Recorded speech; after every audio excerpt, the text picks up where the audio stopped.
Boa tarde. Alô, opa. Vamos continuar, então, a nossa programação, tá, gente?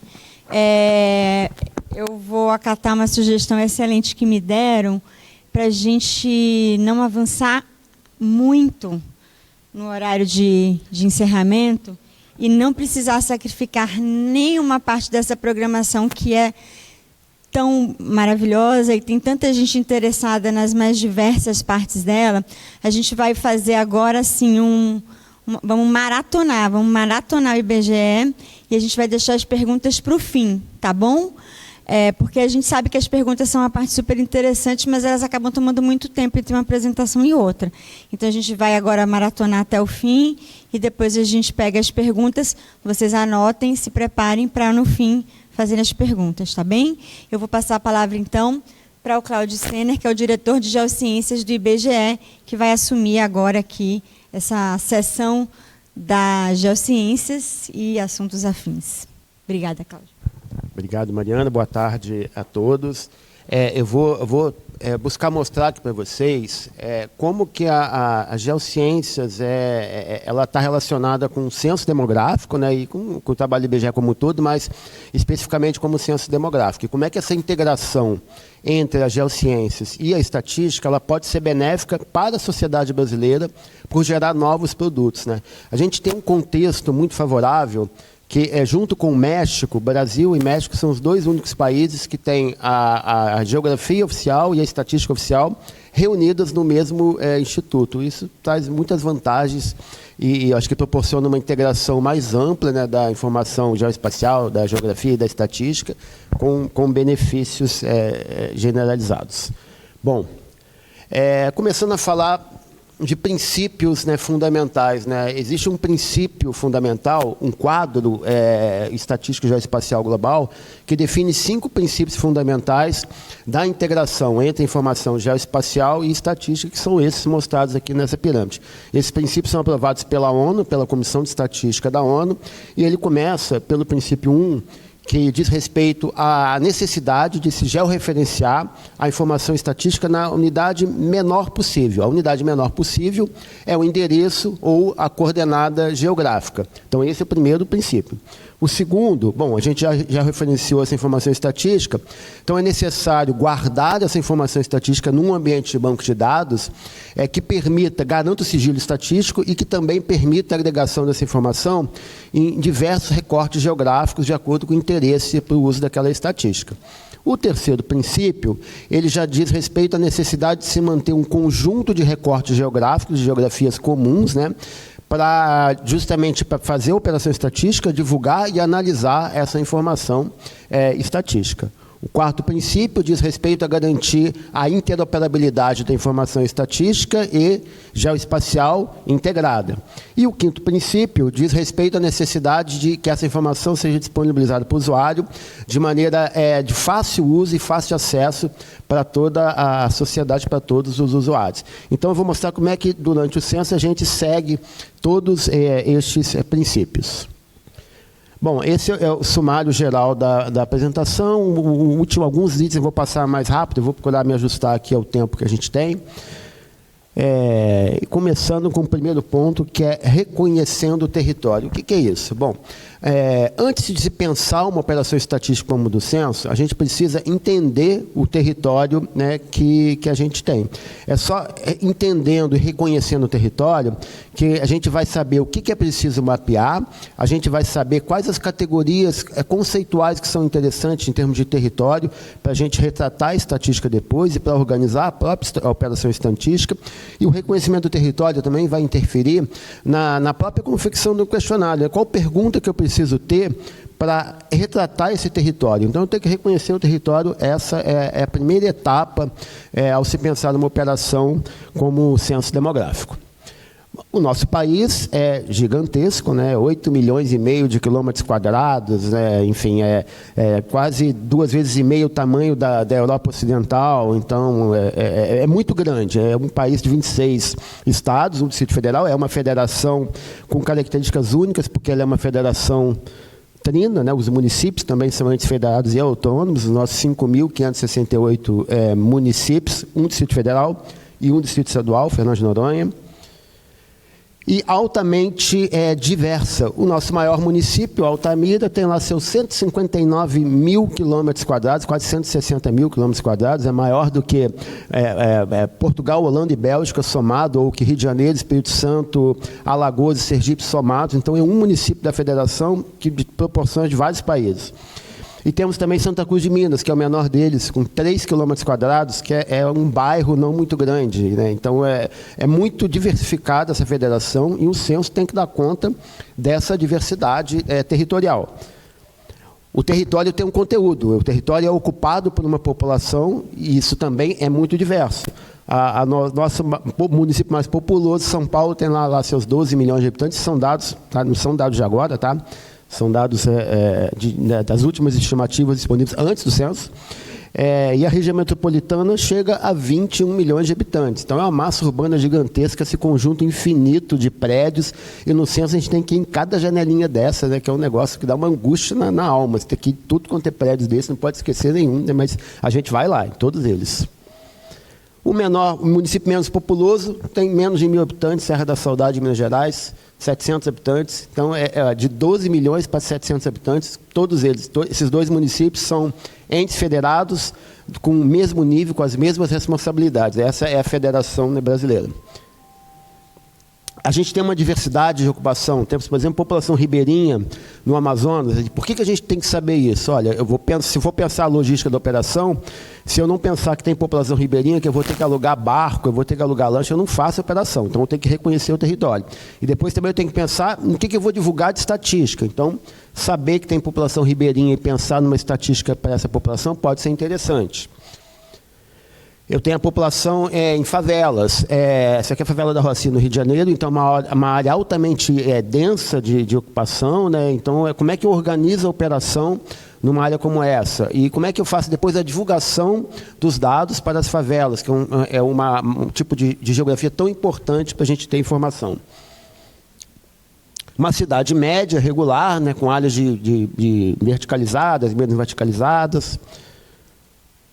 Essa foto mostra duas realidades muito distintas. A realidade urbana, naquela foto ali é Santos, e nessa outra foto aqui uma área da Amazônia. Se eu tiver uma casinha bem pequenininha, o laser é aqui, deixa eu ver se eu aperto o botão certo. Não. Em cima. Achei, sim. Se eu tiver uma casinha nesse meandro desse rio aqui, que está 100 quilômetros da cidade mais próxima, o IBGE vai lá, vai ter que ir lá naquela casinha, vai ter que identificar essa casinha e vai ter que ir lá. Então, eu tenho que ter essa preocupação. Os modos de vida, eu tenho uma população urbana, né, com um modo de vida urbano, uma população ribeirinha, pescadora, uma população vaqueira, que lida com gado a pecuária. São modos de vida diferentes. Isso reflete nas perguntas que eu tenho que ter no questionário do censo ou não? Isso reflete nos recortes geográficos que eu preciso identificar para realizar o censo, para divulgar o censo? Então, essas questões têm que estar em mente. Tá, pensando nas favelas. As favelas não são iguais, são absolutamente diversas no território. Essa imagem mostra uma favela em Brasília, cuja a característica ela ser mais horizontal, ela se assemelha com loteamento, né? Essa aqui é Sol Nascente, em Brasília. Aqui a gente tem uma área também em Manaus, que tem uma característica semelhante à área de Brasília, uma ocupação de uma área de mangue em Recife, uma ocupação de faixa de areia, de dunas em Florianópolis. Na visão, né, do solo, uma área de Recife, também que é da mangue, ela se densifica e assume essa característica, uma encosta ocupada no Rio de Janeiro, uma área de palafita em Manaus. Esse tipo de área já quase não existe em Manaus, felizmente são áreas mais precárias, mas houve uma política de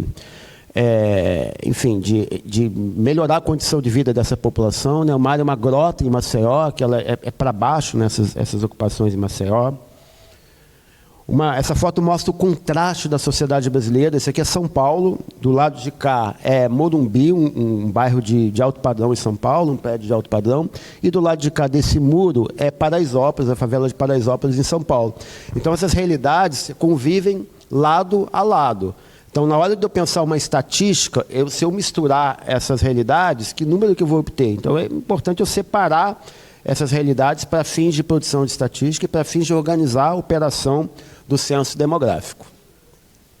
Tá, então assim, a partir do momento que eu tenho uma compreensão do território que se tem, eu tenho uma compreensão das categorias conceituais, das áreas que eu preciso separar, tanto para realizar a operação quanto para divulgar a estatística depois, aí eu começo a mapear o território, né? Tudo isso aí é tudo feito em 2017, 18, 19, assim, alguns anos antes da realização do censo demográfico. Para mapear um país desse tamanho, lá com 8,5 milhões de quilômetros quadrados, eu não consigo fazer sem o auxílio de imagens de alta resolução de satélite, né? Sim, até consegue fazer, mas eu teria que ter um exército gigantesco de pessoas a um custo elevadíssimo e proibitivo. Mas com imagens de satélites de alta resolução, e hoje a gente tem constelações de satélites que fornecem essas imagens com uma frequência muito boa, imagens recentes de todo o território, então é possível fazer com essa base. O IBGE contratou um serviço para realizar o censo de imagens de alta resolução de 50 centímetros a 30 centímetros, a maioria com menos de 6 meses de captura da imagem, então cenas bem recentes. Isso permitiu que todo o território brasileiro fosse mapeado a partir dessas imagens. Essas imagens também garantindo uma outra coisa, a precisão do mapeamento. Porque o mapa, se eu botar, por exemplo, o limite de um rio, por exemplo, ou uma rua, na posição errada no mapa, eu vou ter um problema na operação. Qual é o problema? Vários mecanismos de supervisão, né, como o Simar já mostrou alguns, o Luciano também, é baseado o quê? Na posição GPS lá do recenseador no campo. Então, se meu mapa estiver errado, a posição do recenseador em relação ao meu mapa vai ficar errada. Então, não pode isso. Esse serviço de imagem garante esse mapeamento de precisão em todo o território nacional. E aí a gente tem a questão dos limites, né, que eu já adiantei hoje de manhã. Limite é uma questão muito complexa e muito importante para um censo demográfico, porque se eu não tiver o limite certo, eu vou retratar a população no município errado. E o IBGE não pode fazer isso. Ele tem que seguir as legislações estaduais, né, seguir o que os institutos estaduais colocam como os limites corretos e retratar isso adequadamente no censo demográfico. Isso dá uma trabalheira gigantesca, porque ao longo dos últimos anos, são milhares de municípios que mudaram o seu limite municipal. Isso não é uma coisa estável, isso muda muito ao longo do tempo. É um povoadozinho que está no município, de repente muda a lei ou a interpretação da lei, ele passa para o município vizinho, é uma reinterpretação de qual rio que faz o limite do município, esse, não, mas o rio Paracatu é esse aqui, não é esse, aí muda o limite e tal. Então, o IBGE acompanha essas alterações de limites municipais para retratar de maneira adequada as populações no censo demográfico. Também a gente precisa mapear territórios que são de interesse para a sociedade. Então, por exemplo, um trabalho sistemático de mapear os territórios tradicionais e as áreas protegidas. Estou falando em terras indígenas, territórios quilombolas, isso tudo tem que estar no mapa do censo para que a gente possa gerar a estatística adequada para essas populações. Temos também que identificar o que é urbano, o que é rural, tanto para divulgação, mas para organizar a operação do censo. O censo numa área rural é uma coisa, o censo numa área urbana é outra logística completamente diferente. Então, tem que saber isso com antecedência. Eu preciso saber, mesmo na área rural, onde a população é concentrada em povoados e onde a população é simplesmente dispersa no território, porque a logística é diferente na hora de fazer o censo. Se a população é dispersa, eu vou ter que pensar no meio de transporte do recenseador. Se a população está num povoadozinho rural desse, eu posso, por exemplo, deixar o recenseador lá de manhã, ele fazer o recenseamento e buscá-lo no final do dia, uma opção. Então, a logística é diferente. Com o uso desse dado para a sociedade, se eu tenho a estatística separada para um povoadozinho rural desse, eu posso pensar, por exemplo, se há uma deficiência desse povoado, abastecimento de água. Então, vou fazer uma mini rede de distribuição de água com tratamento centralizado para esse povoadozinho rural aqui, ou para esse daqui. A população rural dispersa, a política para melhorar a qualidade da água não vai ser essa. Não vou fazer rede numa área rural dispersa. Eu vou fazer poços artesianos, enfim, são outras políticas. Então, separar essas áreas é importante para eu dar esse significado a essa estatística gerada pelo censo. A precisão a qual eu me referi do mapeamento, né, em cima dessas imagens de alta resolução. E foram essas imagens que permitiu que o IBGE delimitasse o país em 452 mil pedacinhos. É um quebra-cabeça infinito. E cada pedacinho desse é classificado, se é urbano, se é rural, se ele é uma favela, se não é favela, se é um povoado, se não é povoado, se é uma unidade de conservação, se é uma terra indígena, se é um território quilombola. Então, cada pedacinho desse tem uma classificação específica mostrando as suas características, né? E esses 2 milhões de quilômetros, realmente, se for somar tudo, assim, como cada setor desse tem um texto descrevendo o limite, eu tenho curiosidade de juntar esse texto todo e ver quantas páginas de um livro dá. Vai dar um livro, acho que desse tamanho, assim, com umas 50 mil páginas. E o IBGE, como eu falei, mapeia todo o território nacional. Bom, a face de quadra, que é cada lado de um quarteirão, né, de uma quadra, é a unidade menor assim, de mapeamento que se tem no IBGE, e a gente mapeou quase 14 milhões de faces de quadras em todas as cidades brasileiras para a realização desse censo 2022. Isso garante a cobertura do censo, dividir o país em setores censitários, mapear ele todo, ter tudo isso organizado no banco de dados, é que garante a cobertura do censo demográfico, porque a gente sabe aonde tem que enviar o recenseador, e se ficar um pedacinho desse sem ele passar, a gente vai saber também, né? Então, isso é extremamente importante para a qualidade do censo demográfico. A imagem é muito central em toda a operação, não só para o preparo, mas ela está lá dentro do DMC, do equipamento do recenseador, ela está no sistema de supervisões, porque através da imagem, o próprio recenseador ele identifica alguma eventual área que ele não tenha ido, né? Enfim, eu não fui nessa área daqui, eu consigo ver. O supervisor dele faz a mesma coisa, ele tem lá os trajetos, né, que vocês já viram do recenseador, então se tiver algum pedaço da imagem que tem uma casa e não tem um trajeto, a gente vai saber durante a operação e soube durante a operação, né, para poder agir a tempo. Então, a imagem é muito central nesse censo, imagem de satélite de alta resolução. Bom, esse aqui é um exemplo bem concreto da importância de se delimitar recortes geográficos para fins de disseminação de estatística. O que vocês estão vendo aqui nesse mapa, nessa imagem, é o bairro do Leme, no Rio de Janeiro. O bairro do Leme, ele incorpora uma área de classe média alta, né, que é essa área que está aqui com prédios, né, verticalizada, e incorpora também 2 favelas, Chapéu Mangueira e Babilônia. Bom, o dado do bairro do Leme mistura essas 2 áreas, o dado estatístico do bairro do Leme. Se eu pegar essa estatística de população de nível superior completo no bairro do Leme, eu vou ter que 42% dessa população que mora nessa área achurada tem curso superior completo. Vamos tentar separar esses dados para ver o que acontece? Bom, esse dado provém da amostra do censo, então eu não consigo separar para um território tão pequeno como um bairro, mas eu consigo separar esse dado para uma área maior, que é essa área de ponderação aqui específica. Então, aqui eu consigo separar o dado para a área que não é favela, para a área que é favela, que são essas áreas um pouco mais escuras aqui nessa imagem. O bairro do Leme é esse pedaço daqui. Nessa parte da zona sul do Rio de Janeiro, separando o dado, eu tenho que na área que não é favela, 49,9% da população tem curso superior. Na área que é favela, 1,3%. Então, olha a importância de se mapear isso previamente e de se separar isso na estatística. Se eu não separo isso, eu não vou revelar a realidade, eu não vou mostrar a realidade para a sociedade. Então, isso é extremamente importante, é fundamental para dar significado à estatística gerada pelo censo demográfico. Quais são as inovações que a gente poderia destacar nesse censo envolvendo as geotecnologias? Eu acho que tem 2 coisas que são muito importantes. Uma delas são as áreas de interesses operacionais do censo demográfico, de setor cidadão. O que é isso? O que são as áreas de interesses operacionais?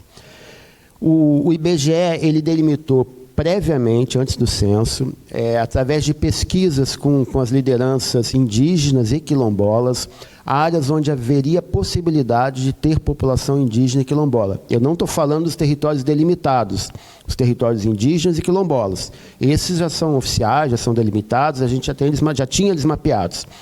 Esses a gente não tinha mapeado, esses territórios, essas áreas de interesse operacionais. Mas antes do censo, através dessas consultas, o IBGE delimitou cerca de 11 mil áreas com possibilidade de ocorrência de população indígena e quilombola. Bom, todo recenseador carrega um equipamento que traz a posição dele no território. Então, a gente tirou proveito disso e, através desse mapeamento, quando o recenseador ele entrava no polígono desse, que foi previamente delimitado, uma área de interesse operacional, ele entrou aqui, ponto. Aí o equipamento dele abriu uma pergunta especial. como essa aqui, por exemplo. Você se considera quilombola? Qual o nome da sua comunidade? Aqui não tem essa pergunta, mas aqui tem essa pergunta. E outras também, não é só uma pergunta. Com isso, a gente conseguiu identificar muito melhor a população quilombola, identificar muito melhor a população indígena com muito mais precisão e acuidade. E com os resultados do censo a gente vai confirmar, não, essa área aqui de fato tem um agrupamento indígena, tem um agrupamento quilombola. Ou essa aqui não, essa aqui havia indígenas, mas a gente não achou ninguém de indígena e quilombola nessa área. Então isso aprimorou muito essa estatística para indígena e quilombola. Essa é a mesma questão, né? Essa é a malha de áreas de interesse operacional, os 11 mil polígonos que eu falei que foram mapeados previamente, né, antes do censo, para que essa operação fosse possível. Na Bahia tem uma quantidade muito grande, eu não tenho um número aqui de cabeça, mas é uma quantidade muito grande de áreas de interesse operacional. Aqui são algumas fotos de operações em terras indígenas, né, só para ilustrar a operação. Essa operação em terra indígena, ela muitas vezes é muito difícil do ponto de vista logístico, né, não é fácil, porque algumas áreas são acessíveis só por helicóptero, avião, né, então não é uma operação simples. E é necessário também todo um procedimento de contato anterior com as lideranças. A gente não pode simplesmente chegar e sair entrando na área indígena, no território quilombola, não. Tem um trabalho prévio de contato, conversa com as lideranças, para só depois os recenseadores do IBGE entrarem nas áreas. Outra área no Acre, essa. Essa aqui, o Guaiapi no Amapá. Os Munducurus em Jacareacanga. O Guaiapi também é interessante como o mapa desperta interesse, né, de todo mundo, das crianças. Assim, as pessoas querem se encontrar no mapa, né, então sempre reúne, quando tem um mapa, assim, as pessoas se reúnem em volta para tentar se encontrar no mapa. Yanomamis. Eu vou contar um caos envolvendo, né, essa operação dos Yanomamis, né, agora esse ano, né, que foi um dos últimos territórios que a gente recenseou, por conta até da área de conflito com os garimpeiros. Então foi uma área muito difícil, mas esse ano a gente obteve um apoio muito grande do Ministério do Planejamento, do Ministério da Justiça, da Polícia Rodoviária Federal, que nos cedeu 3 helicópteros para fazer essa operação, e aí a gente conseguiu fazer esse recenseamento como uma melhor cobertura que já teve, especialmente dessas áreas mais remotas. Mas não é uma operação simples, porque para chegar no território Yanomami, algumas partes do território Yanomami, você tem que se deslocar via aérea até o posto de Surucucu, que já está ali na beiradinha do território Yanomami, é 1 hora de avião, de helicóptero, né, de Boa Vista. Aí, a partir dali, são voos de helicóptero de 1 hora, 1h30, para se chegar às aldeias no meio da floresta. Só que tem um desafio muito grande. A gente mapeou todas as aldeias previamente. Aqui tem aldeia, aqui tem aldeia, aqui tem aldeia, beleza. Então, a gente passava essa coordenada para o piloto dos helicópteros. E aí, a partir dali, o helicóptero saía, ia até aquele ponto ali, e, às vezes, acontecia um problema. O cara chegava lá, olha, a gente não encontrou indígena nenhum aqui nessa área, não. Voltava. O que acontece? Os Yanomamis são nômades. Então, o mapeamento que muitas vezes a gente fez 6 meses atrás, 1 ano atrás, já estava desatualizado. Então, o que a gente teve? A gente teve que reagir a essa situação, né? A gente usou imagens de satélites muito recentes da Planet, que é 1 mês de tempo de coleta, então realmente é muito recente, e a gente relocalizou as aldeias, mas era meio que em tempo real.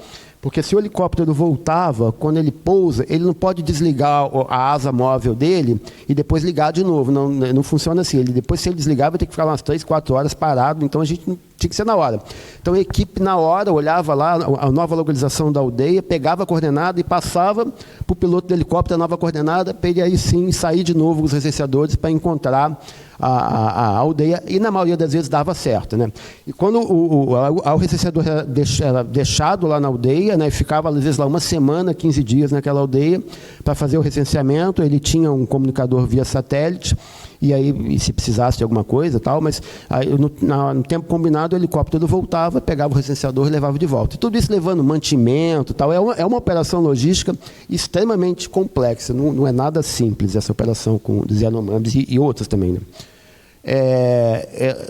Bom, eu acho que eu vou passar para o Luciano, ele vai completar alguns pontos sobre o trabalho nos territórios indígenas, no recenseamento indígena e quilombola, e depois eu continuo falando na minha apresentação. A gente fez um mix das apresentações para se adaptar ao tempo da tarde, para conseguir abarcar todos os temas que a gente combinou.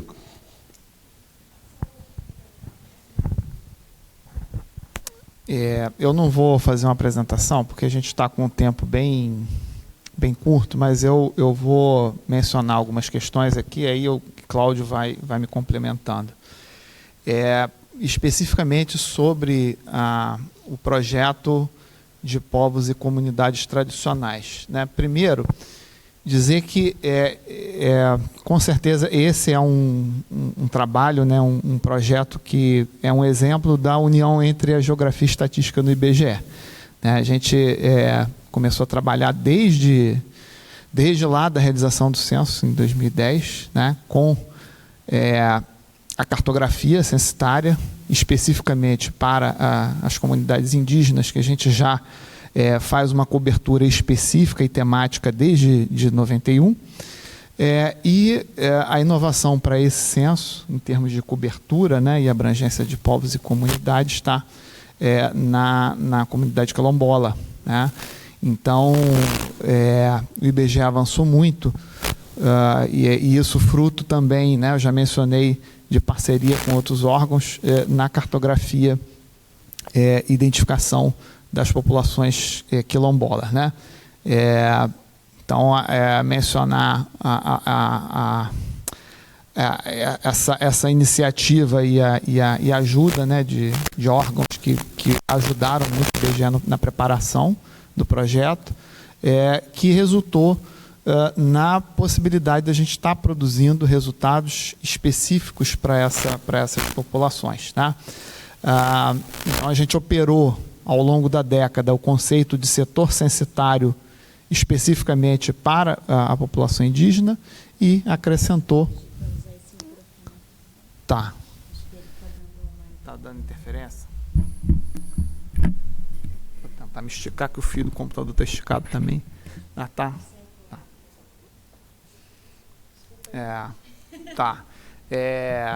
E aí a gente foi produzindo isso ao longo da década, né? Todo esse material, pensando na cartografia. E já em 2016 a gente, vislumbrando o censo de 2020, começou a pensar o que seria as adaptações metodológicas, já pensando em questionário para essas populações. Então, a gente não tem um questionário específico para indígena e para quilombola. Na verdade, são os questionários do censo, né, aquele básico, a amostra que eu mostrei para vocês, com algumas adaptações, né? Então, tem dentro da terra indígena, o próprio, o Steiner comentou, o próprio DMC identifica ali que aquele setor é uma área, né, ele já tem essa cartografia já definida como uma terra indígena, ele aciona no dispositivo algumas perguntas específicas, como etnia, língua falada, e dentro das terras indígenas, se a pessoa não se autodeclara como indígena, aí tem uma pergunta de cobertura para ver se a pessoa se considera indígena, né? Então, o indígena que, quando a gente fez a pergunta lá de cor e raça, ele não se declarou indígena. Como ele está dentro de terra indígena, a gente perguntava se ele se considerava indígena, e com isso a gente consegue ter uma melhor cobertura dessa população atrelada a essa cartografia, né? Além, é claro, da pergunta de cor e raça, que é feita de forma universal, né, no questionário básico. Então, toda a população, né, qualquer pessoa que se autodeclara indígena fora dessas terras também foi contado como indígena. Para a população quilombola, a pergunta ela ficou restrita somente realmente a dentro dessas terras, né? E aí a pergunta era se a pessoa se considera quilombola, e a pergunta a qual a comunidade a qual pertence dentro dessas áreas, né? E aí uma coisa importante de mencionar é que tanto para a população quilombola quanto para a população indígena, o Semar mencionou, né, que todo o trabalho foi feito no âmbito da Convenção 169, né, que institui essa necessidade de fazer a consulta prévia esclarecida a essas populações. Então, a gente, desde 2016, vem fazendo essas reuniões com as lideranças, com as representações. Fizemos várias oficinas e consultas e até a própria conversa, né, do pessoal que é responsável pela temática, né? A gente tem uma equipe dentro do IBGE, uma equipe que é formada por membros da diretoria de geociências e pessoas também da diretoria de pesquisa. Tem participação, inclusive, de alguns técnicos de algumas das superintendências, né? Esse grupo que debate, que prepara, né, todo o material, que faz toda a reflexão, é esse grupo que faz essa interlocução com as representações, esse grupo que prepara todo o material metodológico, que prepara um treinamento específico, né? A gente tem, para esses recortes, alguns procedimentos, como o questionário tem algumas diferenças, são essas pequenas adaptações que tem que ser feitas no questionário, né? Existe também um treinamento específico, né? Porque essa operação, né, que o Stênio mostrou aqui para vocês algumas fotos, tem assim, desafios que vai para muito além de simplesmente só o questionário, né? Então a gente tem que fazer uma abordagem nessas populações. Em algumas situações o recenseador ele não faz ideia de como ele vai chegar numa aldeia indígena lá no meio da selva, né? No meio da selva mesmo ali, não é só chegar e vou fazer o censo aqui. Não, tem que ter um guia, né? Tem que ter um intérprete, tem que ter uma abordagem prévia, né? Inclusive nas comunidades indígenas, a gente preparou um outro instrumento de coleta, que é um questionário da aldeia, né? Então, nesse questionário da aldeia tem algumas perguntas para a liderança daquela comunidade ali. Então, esse trabalho de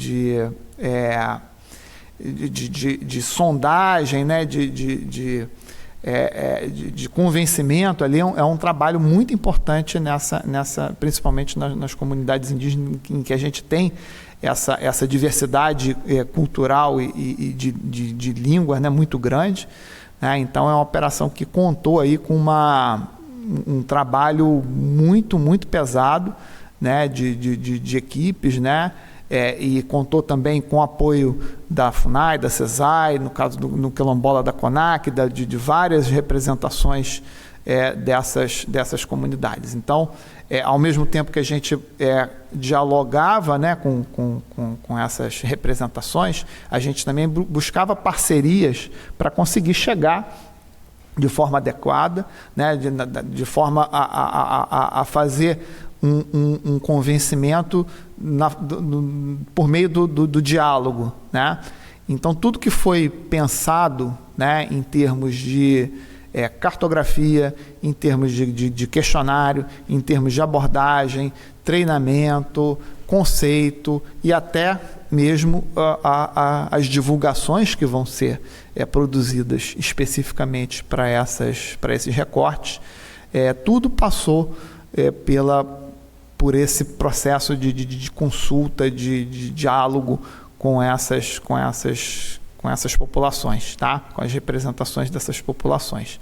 Então, acho que para dar para vocês uma dimensão, né, da complexidade, do cuidado que se teve, né, com a coleta de dados e com todo o projeto, né, a gente não pode deixar ninguém de fora, né? Então, essa é um dos princípios estruturantes de um censo demográfico, né?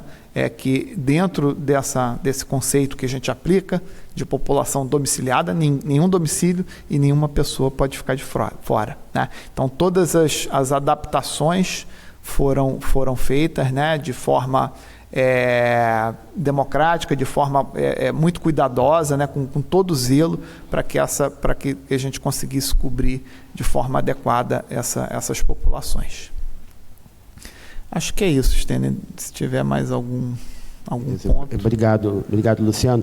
Então, do ponto de vista então, da cobertura, então, a gente tem 4 formas de identificar, né, as populações indígenas e 3 é quilombola. A primeira, toda a população que está em território quilombola e território indígena, delimitado legalmente. A segunda, o IBGE delimitou o que a gente chama de agrupamentos indígenas e agrupamentos quilombolas. Isso a gente delimitou mesmo um setor censitário ali, que tem um agrupamento indígena, agrupamento quilombola, então ali a gente já sabe que tem. Terceiro, as áreas de interesse operacional. Essas onde tem indícios de população, aí a gente foi verificar se tem população mesmo nessas áreas, tanto indígena quanto quilombola. E o indígena ainda tem o coro-raça, que tem a coro-raça indígena, que também identifica a população indígena. Então, são essas 4 maneiras que a gente está assim, garantindo a melhoria da cobertura, né, tanto da população indígena quanto quilombola. Quilombola é a primeira vez, né, que a gente vai fazer uma estatística em separado, né, e indígena já tinha em 2010, mas a gente aprimorou muito também. Esses temas, eu acho que é isso. Bom, eu vou seguir aqui. Aqui é só mais uma foto de TQ. Vou passar mais rapidamente as fotos da operação. Aqui a abordagem, né, que o Luciano se referiu, né, reunião de abordagem. Lançamento, Bom, outras inovações desse censo. A gente fez uso de registros administrativos para nos auxiliar. Então, aquela integração, a gente não gera o dado censitário a partir do registro administrativo, mas a gente usou o máximo possível do registro administrativo. O principal deles foi justamente os dados da ANEEL, né, a localização dos domicílios com consumo de energia elétrica. Mas a gente usou os pontinhos, como vocês já viram, mas a gente produziu estatísticas também com esses dados para nos auxiliar. Um ponto muito importante no censo, que já foi falado, é separar o que é domicílio ocupado de domicílio que é vago e domicílio de uso ocasional, né? O domicílio ocupado, a gente tem que fazer entrevista. E se não encontrar o morador ali, eventualmente, que a gente chama de domicílio, né, sem entrevista, ou fechado, vai ser imputado estatisticamente um dado. Então, ali tem população, vai gerar dado demográfico. O de uso ocasional e vago, não. Aqui não vai gerar dado de população dele, porque não mora ninguém desses 2 tipos de domicílio. Então, a gente fez uma estimativa a partir dos dados da ANEEL, que é um registro administrativo que tem todo ano. Como é que a gente fez isso? A gente recebeu o consumo mês a mês desses domicílios. Um domicílio vago é aquele domicílio que o consumo é baixinho, tem um patamar mínimo que a gente estabeleceu o ano todo. Se não tem consumo de energia ali o ano todo, aquele domicílio muito provavelmente é vago. Então, a gente conseguiu estimar, e os testes que a gente fez funcionou bastante razoável, essa estimativa de domicílio vago, mas tem problema, né? No Brasil é tudo diverso, nada é simples, a gente vê uma vez funciona geral. Qual que é o problema? Recentemente, a Light, operadora de energia do Rio de Janeiro, ela entrou em recuperação judicial, e um dos principais motivos, né, para ela ter entrado em recuperação judicial foi o alto índice de furto de energia, gato. Então, se as pessoas roubam energia, então o consumo daquela casa, o ponto de energia existe. Só que ela tem uma ligação paralela de energia, qual alimenta a casa. Então, o consumo é baixinho o ano todo. Então, esse indicador, às vezes, dava lá 30%, 40% de domicílio vago, que, obviamente, não era a realidade. Então, para algumas áreas, esse uso do registro administrativo não funcionou. Então, mostra também que o registro administrativo tem um limite. A gente tem que usar, mas sempre com parcimônia, né? A gente calculou também, com esse mesmo dado, um percentual de domicílios de uso ocasional, né? Quanto mais escura a cor, mais vermelhinho, mais alto o percentual de uso ocasional. Isso aqui é Praia Grande de São Paulo, né? O padrão geográfico é coerente, mas não só o padrão geográfico, os dados gerais também são muito coerentes. Mais perto da praia, maior o percentual de uso ocasional. Quanto mais distante da praia, menor o percentual de uso ocasional. Como é que a gente calculou isso? Comparando o consumo dos meses de veraneio, né, ali em janeiro, fevereiro, se eu não me engano, com o restante do ano. Então, analisando essa diferença, a gente conseguiu identificar o que seria de uso ocasional, se uso ocasional de veraneio, pelo menos, para nos auxiliar a ter uma noção do que a gente esperaria de encontrar no campo, né? Bom, então tá, a gente já reconheceu, já mapeou, então agora a gente tem que coletar informação georreferenciada, senão não vai adiantar, né? Aquele primeiro princípio lá da pirâmide, né? Coletar informação georreferenciada. E aí tem duas coisas novas que nos ajudaram bastante. A primeira delas é ter lá o GPS, na verdade não é GPS, a gente fala GPS, mas é GNSS. Por quê? GPS é o sistema de satélite americano, mas ele pega também, não só o americano, mas o Galileu, que é o europeu, o GLONASS, que é o russo, o Baidu, que é o chinês, tem um japonês e um indiano, que eu não me recordo o nome aqui agora, mas você pega vários sistemas de satélites. Com isso, a precisão da coordenada melhorou muito em relação a alguns anos atrás. Então, os testes que a gente fez, deu de teste de laboratório, 3,5 metros de erro médio, que é muito razoável. Teste de campo deu 6 a 7 metros de erro médio, que também é muito razoável. Só em situações assim, muito verticalizadas, tipo Copacabana, no Rio e tal, que aí a imprecisão é maior, mas são áreas que é menos importante a coordenada, que a gente tem como obter aquilo ali por outros meios, né? Então, no geral, funcionou muito bem, assim, tudo isso. E ter a transmissão em tempo real, com chip 3G, 4G, para os nossos servidores. Porque sem isso daí, o que acontece? A gente ia encontrar o problema, mas só ia ver o problema depois que acabasse o censo. A gente não ia conseguir resolver nada. Mas como, assim que o recenseador capta uma coordenada, isso vai para o nosso servidor, então a gente conseguiu atuar durante a operação censitária para corrigir os problemas e assim melhorar a qualidade da operação. Tá, bom, então esse é um exemplo de um padrão, né? São cerca de 110 milhões de endereços capturados. Esse é um padrão no território desses endereços aqui. Todos eles já referenciados. Vamos ver alguns outros padrões. Esse aqui é um rural, 100 pessoas aqui na Bahia, Luiz Eduardo Magalhães, né? Então você tem aqui Luiz Eduardo Magalhães, e a área rural com uma densidade de ocupação muito baixa, poucos pontinhos amarelos aqui, que é um padrão característico desse agronegócio de larga escala, de soja, algodão, né, os principais cultivos aqui. Quando atravessa a fronteira para o Tocantins, aqui na borda, aqui na escarpa, você vê que o padrão de ocupação já é outro, é um rural mais denso. Assim. Então, assim, a gente está vislumbrando esses padrões de ocupação territorial de uma maneira que é a primeira vez que a sociedade brasileira vai ter isso, entender como é que o território é ocupado e, a partir daí, pode-se pensar milhões de novas políticas públicas mais eficientes a partir desses padrões de ocupações diferenciados. Vou ver mais alguns. Aqui é Juazeiro do Norte, Crato Barbalho, no Ceará. Aqui a população se concentra muito na borda da Chapada do Araripe, porque é uma área mais úmida naquela parte do Ceará, porque a Chapada funciona como uma barreira natural e concentra chuva na parte de baixo da Chapada. Então, é uma área mais densa, tanto urbana quanto um rural mais denso também. Está vendo? Assim, a área rural do entorno ela tem uma densidade de ocupação bastante expressiva.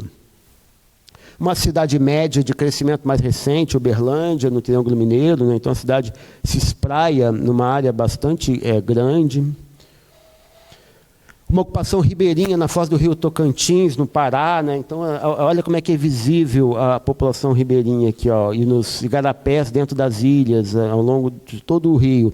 Então a gente muito provavelmente vai conseguir gerar uma estatística para a população ribeirinha, ou uma aproximação de uma estatística para a população ribeirinha, graças a essa informação, né? Que a gente tem um ponto com a estatística associada a cada pontinho, então eu posso gerar uma estatística para essa população ribeirinha daqui, através de, enfim, operações de geoprocessamento mesmo. Né? Um outro padrão em torno de Manaus, né? Manaus está aqui já é uma mistura, né? Eu tenho uma população ribeirinha ao longo aqui no Rio Amazonas, do Solimões, do Rio Negro, na cidade de Manaus, mas eu tenho também uma população ao longo de estradas no entorno de Manaus. É uma densidade de ocupação também um pouco maior. Aqui um detalhe de Manaus, né, da cidade de Manaus. Belém. Salvador. O padrão de ocupação de Salvador fica bem visível, até aqueles vales mais profundos aqui na parte norte da cidade, eles já aparecem na mancha de ocupação, né, quando a gente olha os pontinhos de ocupação.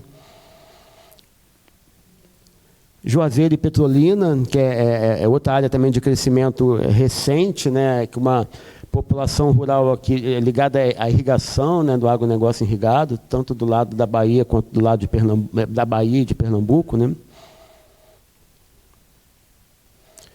Feira de Santana, marcado o anel viário aqui de Feira de Santana, né, da ocupação, mas com rural próximo também denso, né, da próxima Feira de Santana, aqui, especialmente aqui ao norte.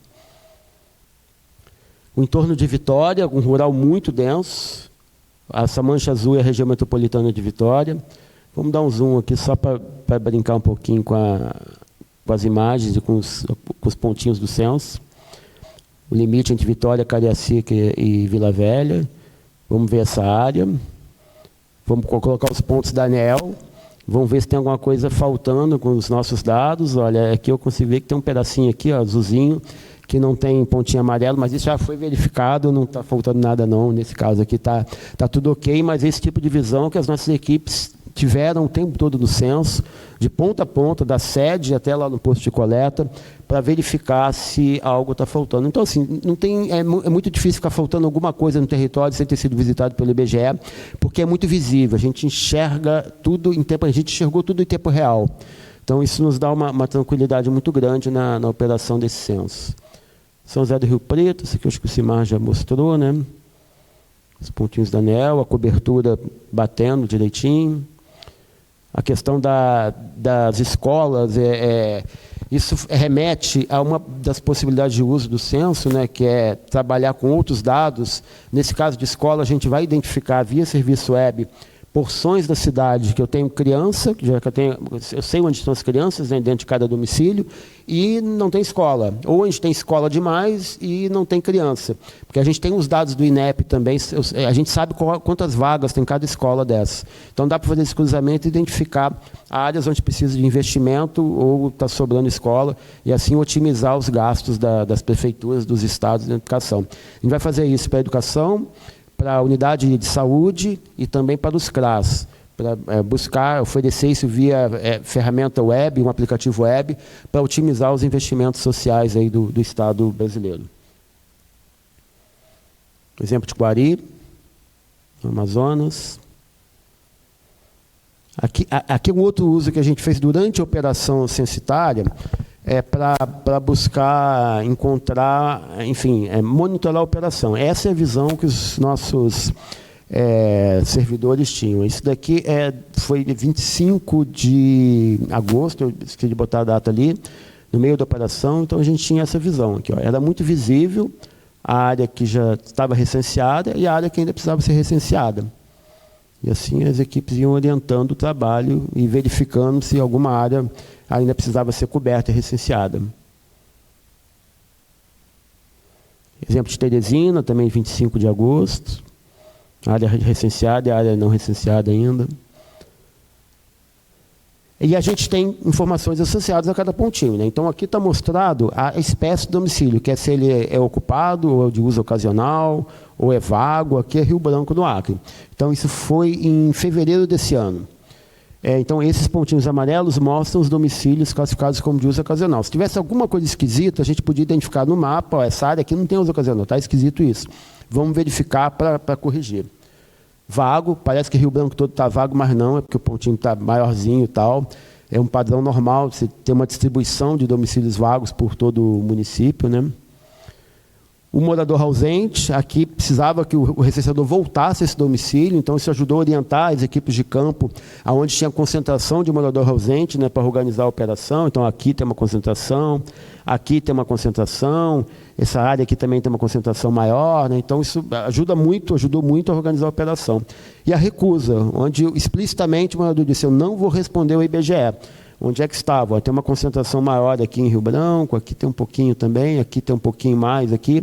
Então, isso tem um padrão geográfico, né? Saber isso ajuda a organizar a logística da operação durante a própria operação. A comparação da recusa com os domicílios totais, né? Isso na plataforma geográfica interativa. E o trajeto, o que o trajeto nos ajudou, né? O trajeto também foi muito importante.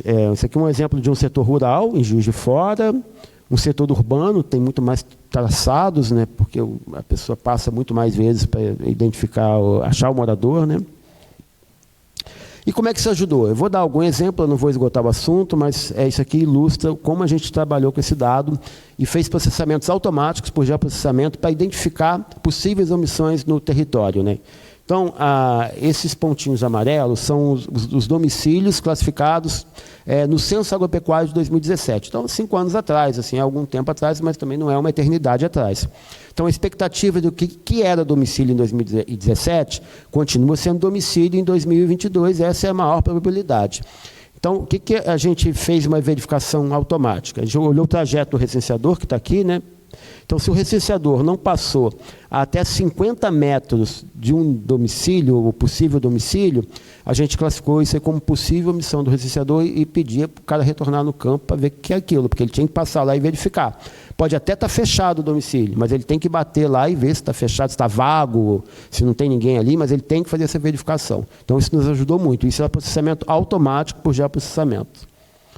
Nas cidades, a gente comparou os trajetos com as faces de quadro. A gente mapeou o Brasil todo, né, todas as faces. Então, se o recenseador não passou eventualmente em alguma rua, a gente sabia isso por geoprocessamento e podia fazer enviar a equipe a campo para corrigir. Então, é muito difícil ter ficado alguma área sem cobertura por conta desses mecanismos de controle. Controle visual da operação, controle por geoprocessamento, fazendo uso dessa informação integrada, geoespacial e estatística. Tá, lembra lá do princípio 3, né, de manter geografias comuns, né, o IBGE mantém o que a gente chama de quadro geográfico de referência para a disseminação e análise de informações.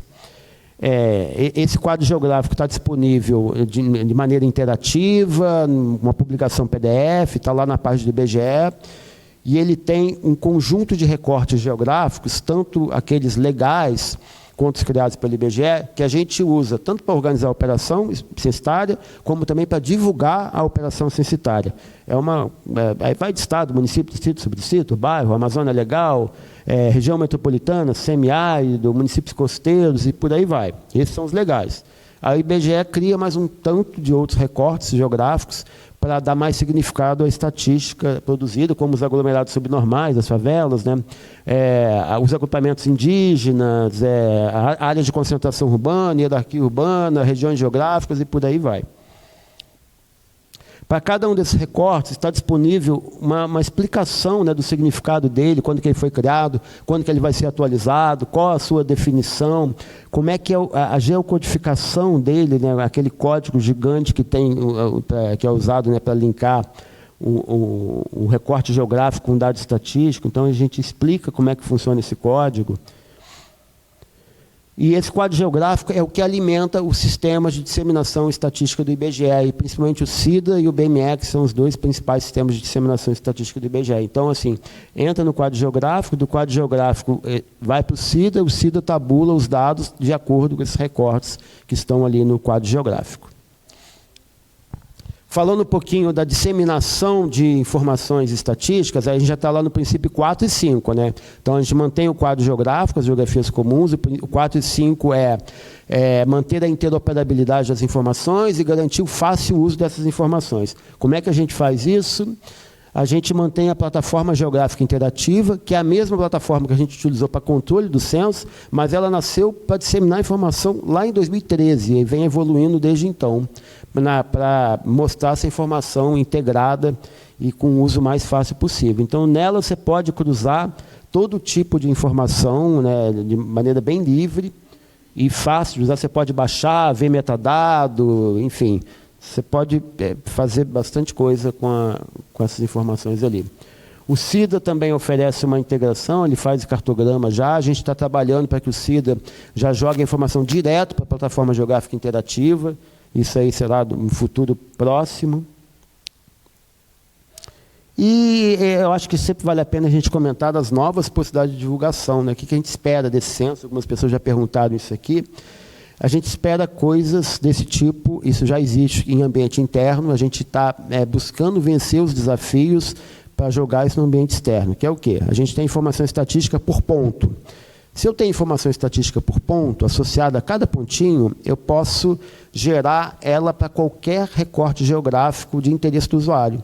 um bairro, uma área qualquer de pesquisa que alguém está fazendo, isso teoricamente é possível e no sistema interno a gente já tem. Então, olha, quando a gente cruza os pontinhos com recorte geográfico, uma operação de interseção espacial, a gente consegue obter a estatística para esses polígonos de interesse do usuário.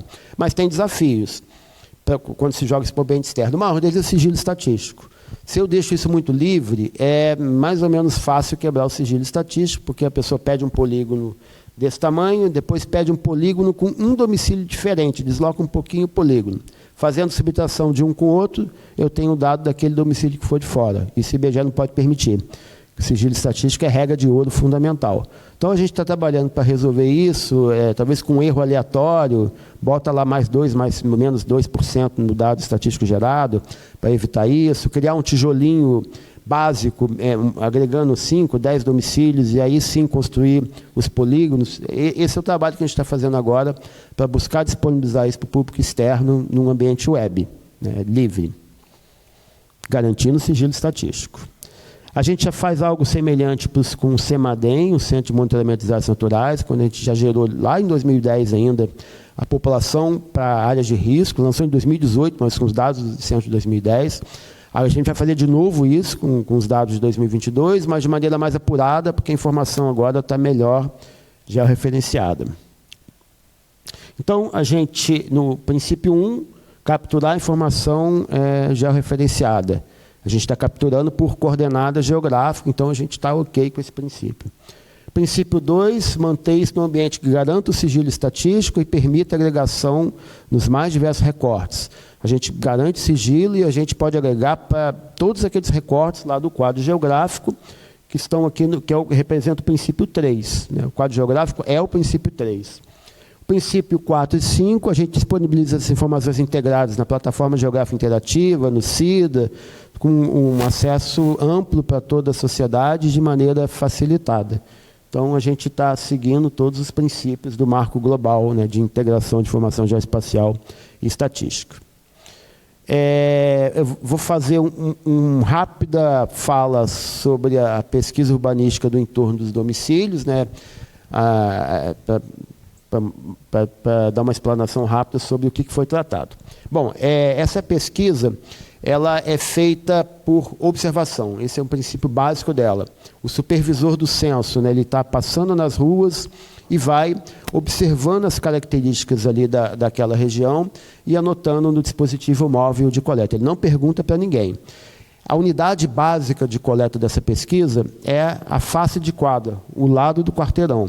Então, a gente tem uma resposta para cada uma daquelas 14 milhões de faces de quadra, um detalhamento assim, bastante grande das cidades brasileiras em termos de infraestrutura urbana.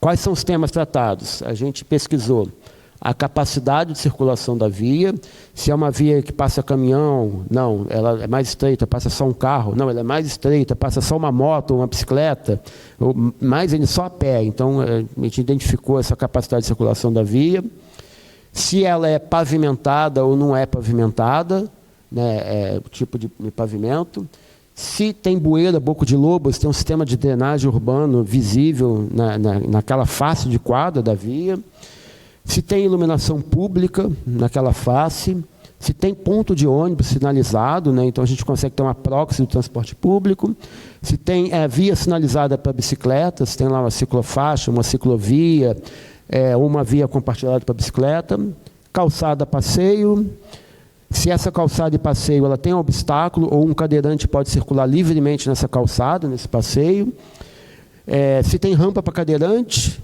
e se tem arborização na via. Bom, isso aqui eu vou passar mais rápido, só para ficar aqui na apresentação.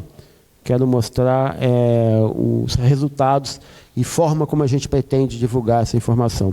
Esse exemplo é do teste experimental de Poços de Caldas, que a gente fez em 2019, mas ilustra maneiras como a gente pretende divulgar essa informação do entorno.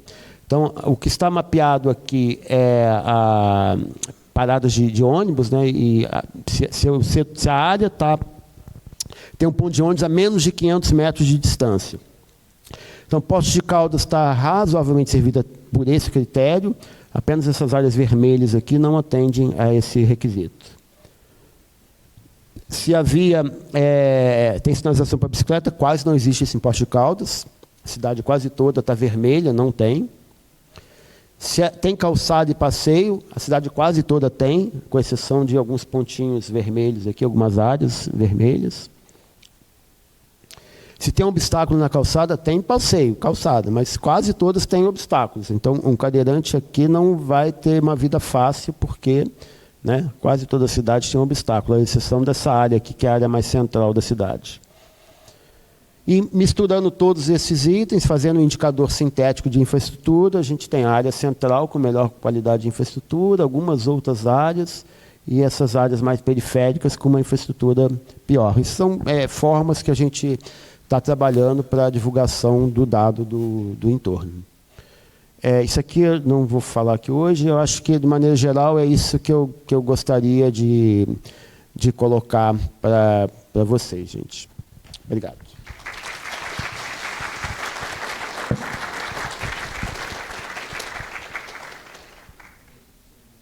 Sim. Agora é maratona, vamos continuar. Agora eu vou mostrar para vocês ao vivo sempre, né, dá um frio na barriga, porque a plataforma geográfica interativa, que é essa plataforma que as nossas equipes trabalharam no campo, no posto de coleta, na supervisão dos estados, lá na sede do Rio de Janeiro, o tempo todo. Então, o que a gente pede sempre assim, alguém fala um município aqui aleatório da Bahia, que a gente vai ver como é que está esse município. Aí dá outro frio na barriga, assim, para ver se está.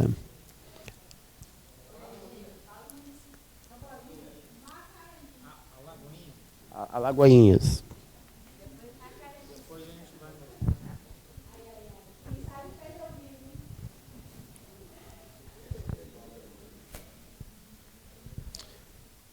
Tá aí, deve ser o central aí. Tá, isso aí, vai lá.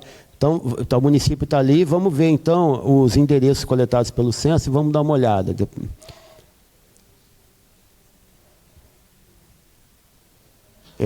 O histórico, o de baixo.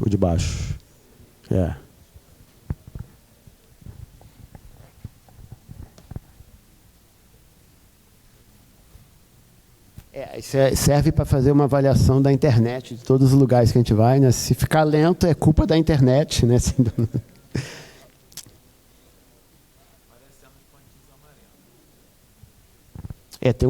Tá aparecendo. Tem um delay. Aí, pronto, está aparecendo.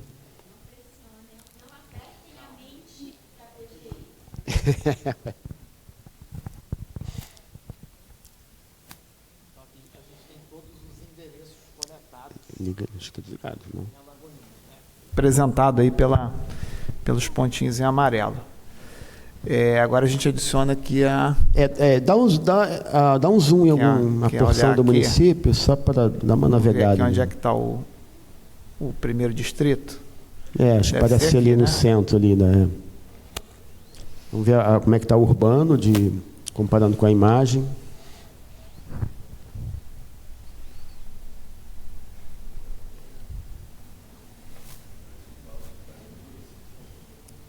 Está vendo? Está um pouquinho lento, hein? Está com nota 7 a internet, assim, por enquanto.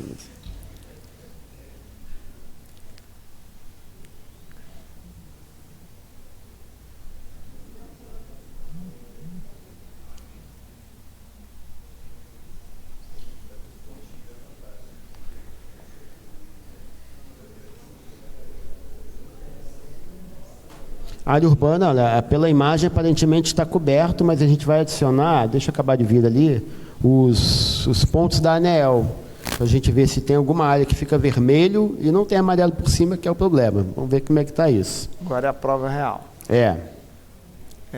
ANEEL.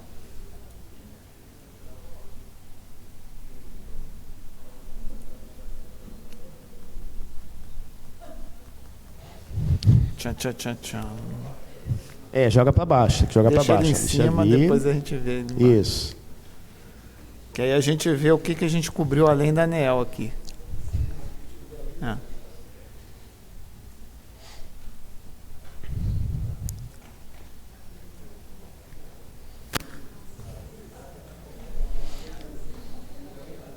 Ó, já estou vendo uma área ali em cima que a gente tem e não tem da ANEEL. Aqui, uma ó. amarelinha ali em cima ali. Aí Embaixo é aquilo também. que a gente comentou de limitações dos registros, né? Ele é o balizamento, mas ele não pode ser a nossa única meta, né? Porque em algumas situações a gente acaba cobrindo mais do que existe disponibilidade. Aqui, né? Aqui, ó, essas áreas todas aqui, tá vendo? Tem pontos onde nós fomos e não tem o registro administrativo Aí correspondente. aqui pode né? ser alguma coisa relacionada ao que você comentou, né? Dos gatos. Né? Mas o gato tem o ponto. Mas, Ele mas ele às vezes está deslocado, né? pode estar, mas pode estar. Mas enfim, é o limite do registro administrativo. Né? Agora inverte, vamos por favor. inverter isso. aqui, né? Vamos inverter.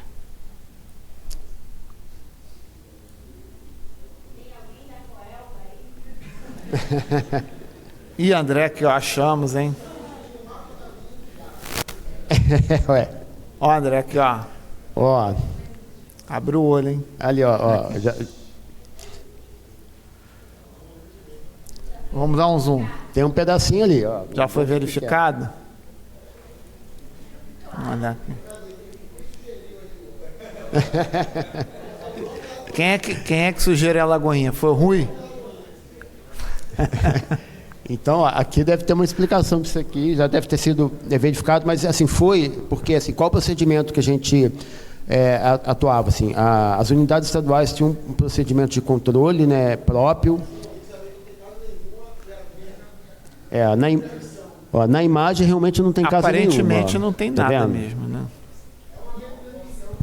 Ó, uma linha de transmissão. Então, assim, o registro administrativo é sujeito a falha. Ele ajuda pra caramba mesmo, porque ele ajudou a encontrar eventuais omissões. Mas não pode ser interpretado a ferro e fogo porque tem limitações. É um registro administrativo feito para outras finalidades, né? Se a gente tirar aqui, aparentemente não tem nenhuma construção. Não. E mesmo a linha, né? Aparentemente não tem. Nem a nada, linha, né? adiciona, por favor, só mostra ali, Luciano, as camadas de controle, aquelas bases que a gente pode adicionar. Essa aqui? Isso. Se quiser adicionar também, ó, domicílio com recusa, vamos ver ali, pontos. Só pra, isso tudo está aí disponível. Né, Vamos tirar a ANEEL, então? Tira a ANEEL e deixa o amarelinho em recusa.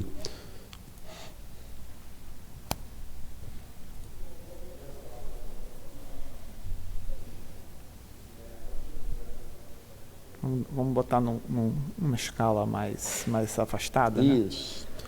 Para a gente ter uma ideia, olha, tem pontos de recusa distribuídos pelo município. O visual é aquele engana, mas tem alguma quantidade, mas não é nada absurdo, percentualmente, mas tem uma concentração aqui, ó, é recusa. Sim. São recursos. Mas assim, aqui deve ter algumas centenas, milhares de domicílios. Né? Se a gente for dando zoom aqui, você vê que ele fica mais... Dá o zoom em alguma dessa área aqui, por área exemplo. Aqui mais concentrada aqui.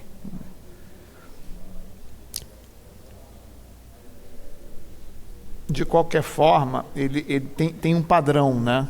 Tem um padrão. Ele não está espalhado de forma uniforme, né? Ó, a gente vê que tem um monte de ponto amarelinho, tá vendo? Um monte. E aí tem alguns vermelhos aqui espalhados nesse pedaço aqui. De pessoas que não quiseram responder. Assim, eu não quero responder o IBGE. Isso foi explícito. Assim. É a Copacabana de Alagoinhas, né? Então. Mostra aqui também, por favor, Luciano, ali na adicionar camadas, aquele bases.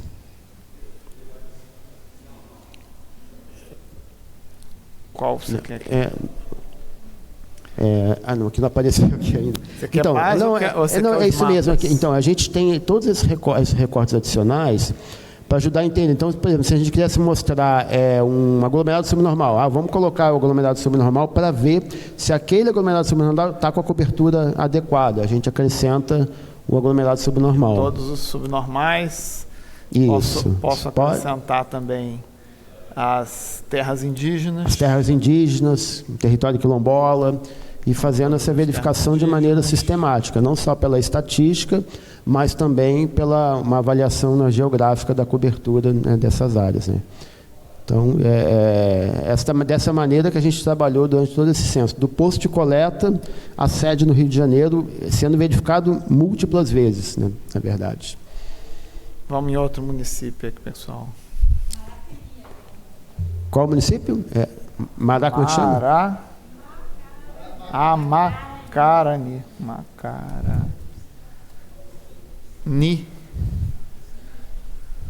Macarani.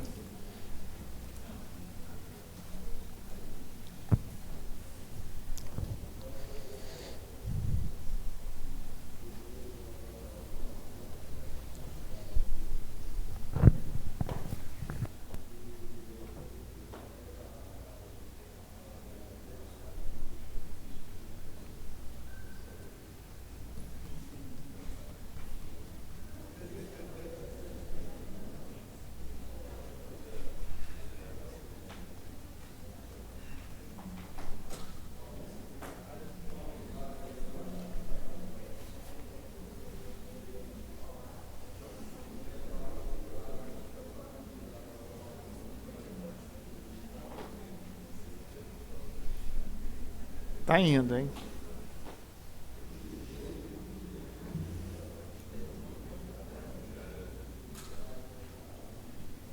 É esse aqui.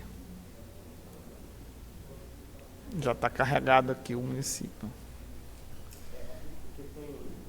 Duplo delay, pode ter alguma coisa na internet, e da transmissão do notebook para lá, às vezes demora um pouquinho também. Tá aqui, ó, tem uma... Aqui provavelmente é a sede do município. Sede aqui, né?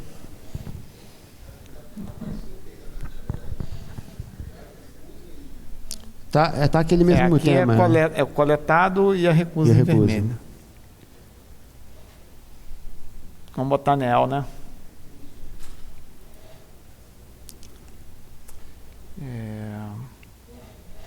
Tirar daqui. Vamos inibir a recusa.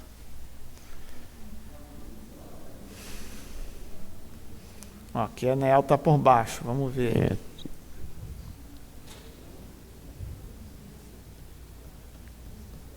Ó, André aqui, ó.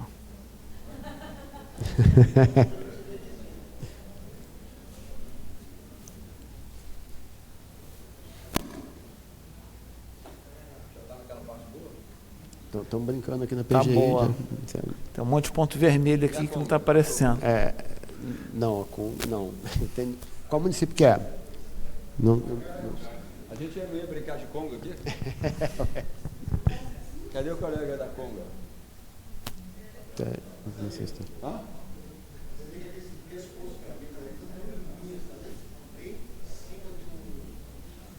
Também não tem nada ali, tá vendo? Qual município escolheram? Macarani. Macarani e Alagoinhas. Aqui. Não tem nada, é o limite do registro administrativo, mas a gente verifica, mesmo assim a gente sempre verifica, e aí o André sempre pedia para as equipes das agências para verificar. E além da verificação que é feita pela equipe aqui, ainda tem uma outra equipe lá no Rio, de um monte de gente chata que fica perturbando o André, chamado Comitê de Fechamento dos Municípios, né? E aí é mais uma instância de verificação que fica o tempo todo olhando, esse aqui é um dos sistemas, né? Além daquele que eu mostrei para vocês, o dashboard e o CISPAC, né? Para fazer a verificação e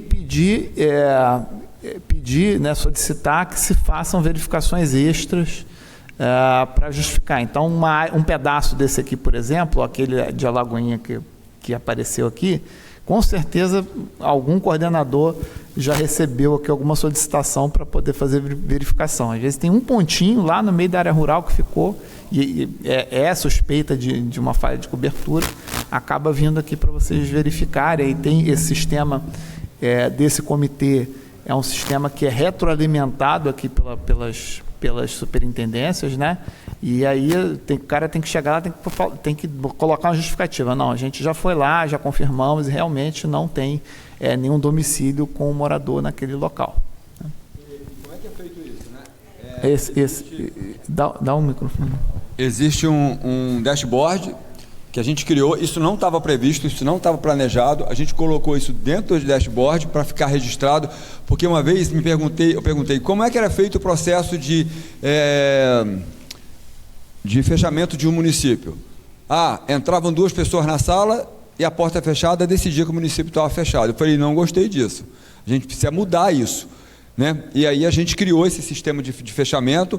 É um sistema que toda reclamação, qualquer coisa que vejam, é um grupo grande de pessoas que depois do pessoal aqui ter visto, eles olham lá e colocam isso no dashboard. Fica registrado todas as dependências e aí isso vai ser usado com certeza no próximo censo.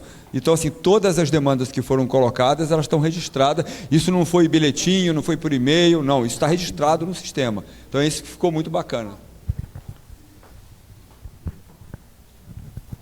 Acho que é isso, né? Acho que a gente mostrou. Então, falta ainda. Acabou isso aí já? Já. Acho que essa parte eu acho que sim.